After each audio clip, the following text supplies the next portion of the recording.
The heavyweight guy. This is true, but for you, you were able to win at these different body weights throughout your amateur career, and being a professional, obviously you would be classified as a super heavy, but you weren't the heaviest guy, but you were still able to beat them. And I thought, well, wow, like this guy has these lines and this shape that some things just cannot be taught. They can only be accentuated through his hard work. And to understand that, wow, like I can't beat this dude. Like Dexter Jackson was one guy that I was like, I'm trying to be like, because when I opened up the flex, I would see like Sean Ray, Kevin, Chris, and then this guy Dexter Jackson, who was pretty much calling out these other guys, saying like, I come in better condition, I got the same separation, I'm just gonna, and he was nicknamed the Blade, so I was like, this guy's gonna slice people to pieces. I'm like, oh shit, like, and he doesn't have to do cardio. I was like, this guy's just genetically superior, and he's willing to put the work in. And that was where I was like, I gotta do extra just to even come close. And I remember my first Arnold Classic, I placed 5th. And I was like, I'm not even on this guy's level. Like, I'm not even close. But I'm going to try to get there. And then in a year's time, I remember it was us, Dexter had beaten me, and I was second. And I just remember that was more of a moral victory for me because of how great Dexter was and is, because that same year he won the Mr. Olympia, dethroning Jay Cutler at that very contest. And I just remember like getting 3rd at the Olympia in '08 thinking, I'm just kind of like happy to be here because of I was in the presence of greatness. And to understand that throughout his career, he's had success, and then I wouldn't even call it true failure because he didn't fail.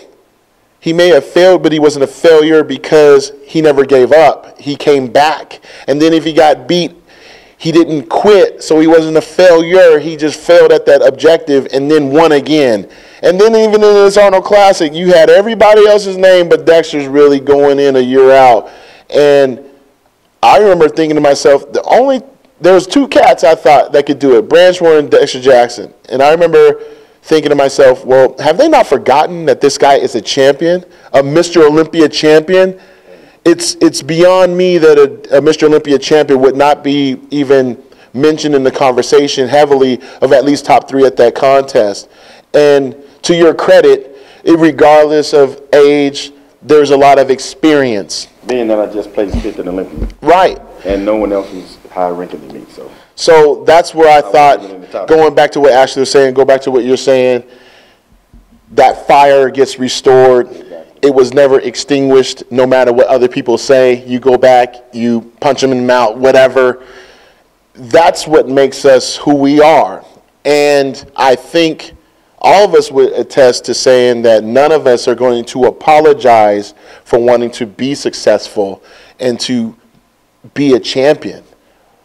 In this sport, some people may look at your interview, some people, they definitely look at mine and will say, wow, it's cocky, arrogant, this and that. But it's not when you're willing to put the hard work in and you're not afraid to put the work in, the real work, the work that no one else gets to see you train. No matter what they know about Bikini, they don't know you. They don't know what you're doing. They don't know what you were doing when you got injured. They weren't there. They just see you 2 days out of the Olympia. Well, what were you doing when you got injured? You was doing your routine, weren't you? Yeah, I was practicing. It was in 2008, and I was getting ready for the Olympia. And it was just doing, actually, it was one of those, I learned so much because I was on the phone with one of the competitors too, and we were just talking smack. Oh no, they're gonna give it to this girl, they're gonna give it to that girl. It's like, I don't think it's gonna be your show this year.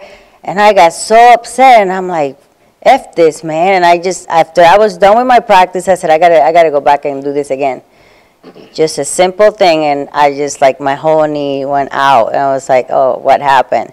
And it was hard to, because I ended up getting surgery right away, and I had to pull out of the Olympia, and then I wanted to do the Arnold as a figure competitor the following year, and I have lost all the muscle on my leg. Like, it looks like I had a cast on that leg. They were calling me a pirate for a while. I mean, it was so hard because even after that, it's for real, no, like, I mean, even after I came back and I won the Olympia again, it's like, some of the girls were talking smack. Like, I can't believe, like, the one-legged Olympia, they were calling me too. Yeah. I didn't never heard that. Yes, they were calling me that, and you know what? It's like, it just gave me so much motivation to. I started eating, and I started putting, like, bringing that muscle back. I got up to 130 pounds, like, but a lot of people wouldn't think 130 pounds is big. yeah, well, for me, like that, it was heavy because I couldn't even jump. But no, I'm 5'1". Come on now. But you know what? It's like, it's after coming back and let me finish.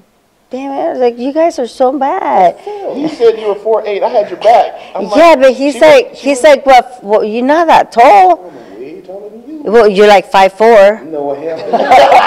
You're not. I'm 5'7". Oh, well, wow. It's like, 5 foot. I'm 5'1", okay? Okay, I have yeah. long legs, so it's a little bit That's a different. lot. But, you know, going back to coming back from an injury that teaches you a lot, these guys have no clue. And then, you know, like, and getting ready, I think my last Olympia, I really learned a lot getting ready for that because I had a really hard time. Because you started, like, reading what people were saying. I felt like it didn't matter what I did, if I got better or nothing. Like, I pretty much felt like they were ready for somebody else to be up there. To win it 8 times, of course. I mean, no, but that, you know, it's like, that was before that. It's like, it didn't matter. 4? Well, I went like 6 times, and like people just start talking, and it's like, sorry to cut you off, but what do you think is the determining factor in that? Because these guys are going through that right now. yeah, they're just, They're going through it right now. People are going to say, the same people that was they were your fan, your fan, yeah, then they hate you. now it turns. It slowly shifts because maybe, just maybe, human nature comes in saying, well, why can't so-and-so won? I met this person at the Pittsburgh They're so Pro, nice. They were so nice, and Ashley wasn't available, but you were, and Everybody now I likes root to for you. underdog too, you know? So what do you guys think? Because I already know what they think, pretty much. What do you guys both think are going to make sure that that doesn't matter anymore? Bring a package so good that it's undeniable. You know what I mean? If you don't just compete with your competitors, compete with yourself. If you keep improving, and make these changes that people are going to notice, I think it's undeniable. So, I mean, that's on you. And just kind of always, don't just look at your competition, look at your package and say, look at your photo, look at your YouTube, and say, what can I do to improve this? And then change it. And be honest with yourself and get feedback from everyone. That's why you got the most wins in history. Yeah, well, you know Bikini. And you keep that mindset. Yeah. This is what I've always carried my whole career, and this is why I've been in the game for 17 years, longer than any pro in history. You know, so keep that mindset. You won't be that. You won't be in the sport this long. You know, but you know, you still already got 12 wins. Yeah. That's amazing. Especially like that's one of the things that I had to sit down. Like I used to go to the aerobics room and try to practice my routine. I had to get to a point. It's like, you know what? It doesn't matter. Like nobody else. It's just me. So I don't care what anybody's gonna say. I'm just gonna go there and I'm just gonna do me. It's easy to say that though, but when you're in the prep, are you saying that you literally have to have this self-talk? No. Yes. To make that happen? Because see, the people who we're talking to right now, there are a lot of people out here that are going to say, well, I do the same thing, or you know, they're the ones maybe on social media that write all the posts about motivational stuff, but yet don't succeed. They don't look improved and stuff. And maybe it's because they're not doing what you're saying, like, hey, I had a rough day. I want to make sure that I'm looking at myself in the mirror saying, like, you must get better today.